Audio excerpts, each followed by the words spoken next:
be her strength and take the lead. But when it comes to anything that really matters, modern country music wouldn't be what it is today without Garth Brooks. He earned his popularity through a clever mix of country and rock music, and in 2007, he became the first musical artist in history to have 9 albums achieve diamond status in the US, an unbelievable record yet to be broken. However, none of this would have happened had Garth kept to his decision to quit the music industry for good. In 2001, tired of the constant conflict between his family life and career, he announced his retirement. Born on the 7th of February 1962 in Tulsa, Oklahoma, Garth Brooks was the youngest child of Raymond Brooks and Colleen McElroy Carroll. He inherited his musical abilities from his mother, who was a famous country singer in the 1950s.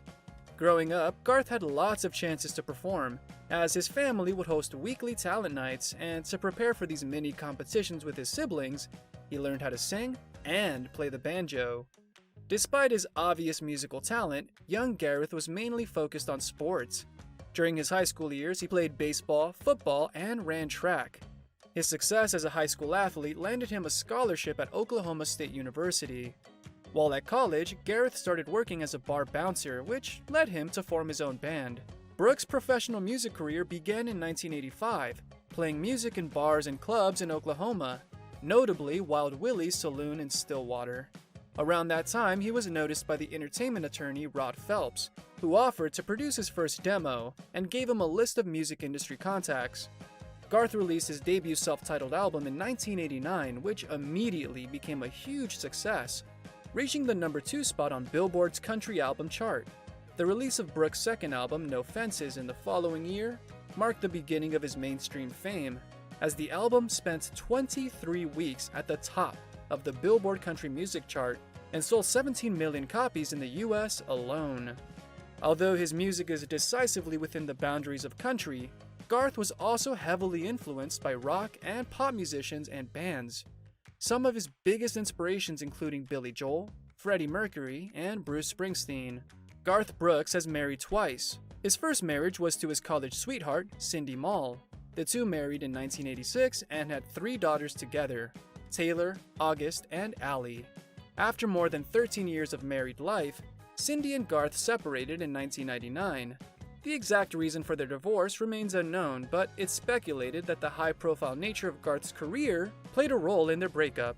In December 2005, Garth remarried to his fellow country singer, Trisha Yearwood. Before tying the knot, the two had quite a history together. More than a decade earlier, Garth co-wrote one of Trisha's songs, and later did a duet with her in Another's Eyes. Their friendly and professional relationship turned into something more after their respective marriages fell apart, and the two made their relationship official in 2002, with their first public appearance as a couple. They have toured together several times, including the Garth Brooks World Tour and the Garth Brooks and Trisha Yearwood World Tour. In December 2009, Garth and Trisha bought a house in Owasso, Oklahoma, where they currently reside. Brooks has spoken about how important his family is to him, and how they've helped him through some tough times. In particular, he's spoken about how his wife has been a rock, and how his daughters have brought so much joy into his life. Brooks is very close to his family, and they're often seen spending time together. He said that his family is his everything, and that he's grateful to them every day. So, why did he announce his retirement? After releasing 9 more best-selling albums, Brooks was seemingly on top of the world. However, his personal life suffered from the pressure of fame and constant touring. He wasn't able to spend as much time with his daughters as he wanted, which caused him a lot of frustration. He first started talking about retiring in 1992, and then again 3 years later, but nothing came of it. In the year 2000, he finally pulled the plug on his career, stating that he would not make a comeback to music at least until his youngest child has graduated high school.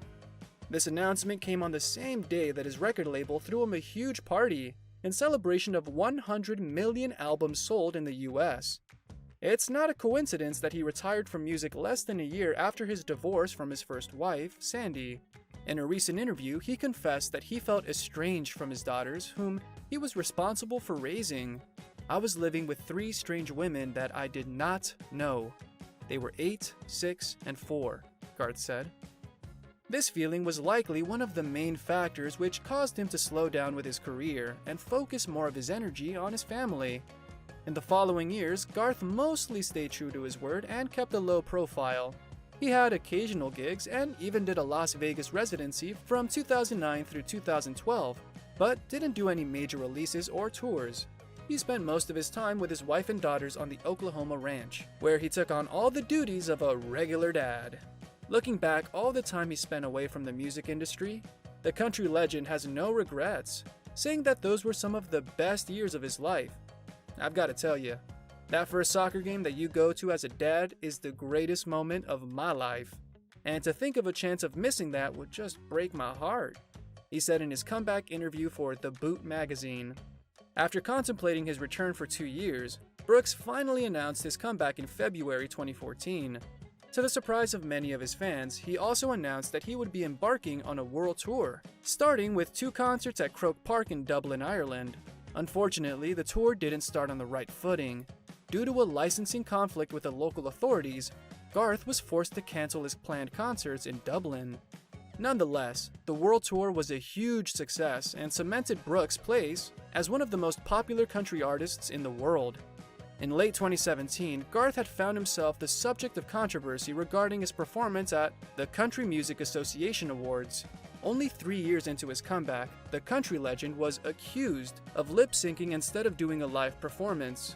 He later admitted that he felt unable to sing live that evening, stating that lip-syncing was necessary. At that time, he was in the middle of a nationwide tour, and was supposed to be doing 12 shows in 10 days. This put a huge strain on his vocal cords, so the singer didn't want to risk it at the awards. "The voice just isn't there anymore," he told reporters. After his 2017 tour with Trisha wrapped up, Garth took some time to recover his voice and has since been trying very hard not to overextend himself vocally. Still, in January 2021, Brooks had the honor of performing a rendition of Amazing Grace at President Joe Biden's inauguration ceremony. Garth Brooks has been a supporter of gay rights for many years. In fact, he was one of the first country music artists to come out in support of same-sex marriage. In his 1999 George magazine interview, he famously said, "If you're in love, you've got to follow your heart and trust that God will explain to us why we sometimes fall in love with people of the same sex." Garth had a very close relationship with his late half-sister Betsy, who was also a famous country musician and had played in Garth's band for years. She was lesbian, and Garth often credits her for his understanding of same-sex relationships. One of his most popular songs, We Shall Be Free, is often considered to be an LGBT anthem, with Garth singing about being free to love anyone we choose. Garth has also been part of many charitable ventures throughout his career. In 1999, he established the Teammates for Kids Foundation to help children in need, which provides support for children in a variety of ways, including financial assistance, educational opportunities, and access to extracurricular activities. In addition, Brooks has established the Garth Brooks Scholarship Foundation, which provides financial assistance to students who are pursuing a degree in music education. Further, he's performed at a number of benefit concerts, including for the victims of the September 11th attacks, and has donated money to a number of causes, including the Red Cross and the Salvation Army.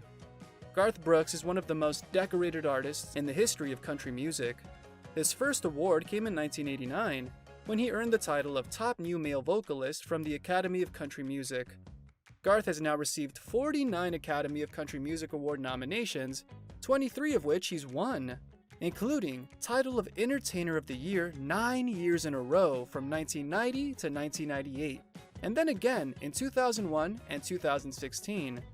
In the 1990s and early 2000s, Garth dominated the Billboard country charts, which was reflected in him winning 19 Billboard Music Awards, including for Top Billboard 200 Album in 1995 for The Hits. Further, Brooks is the holder of 2 Grammy Awards, one for the 1991 Best Male Country Vocal Performance for his single Rope in the Wind, and Best Country Collaboration with Vocals in 1998 for his duet with Trisha in Another's Eyes. He was also nominated for a Golden Globe in 2001, along with receiving 2 Primetime Emmy nominations in 1998. At the height of his popularity, before announcing his retirement, Garth had made a number of guest appearances on TV. In 1990, he guest starred in 4 episodes of the CBS variety show Hee Haw. 5 years later, we saw him in an episode of Sesame Street, and in 1996, Muppets Tonight even dedicated an entire episode to Brooks. Most notably, he hosted Saturday Night Live 2 times, in 1998 and 1999. Garth also had a brief stint in the movie industry, making his debut appearance in the 1989 crime drama Nashville Beat. More recently, in 2016, Garth was a key advisor in the 11th season of a widely popular singing contest, The Voice.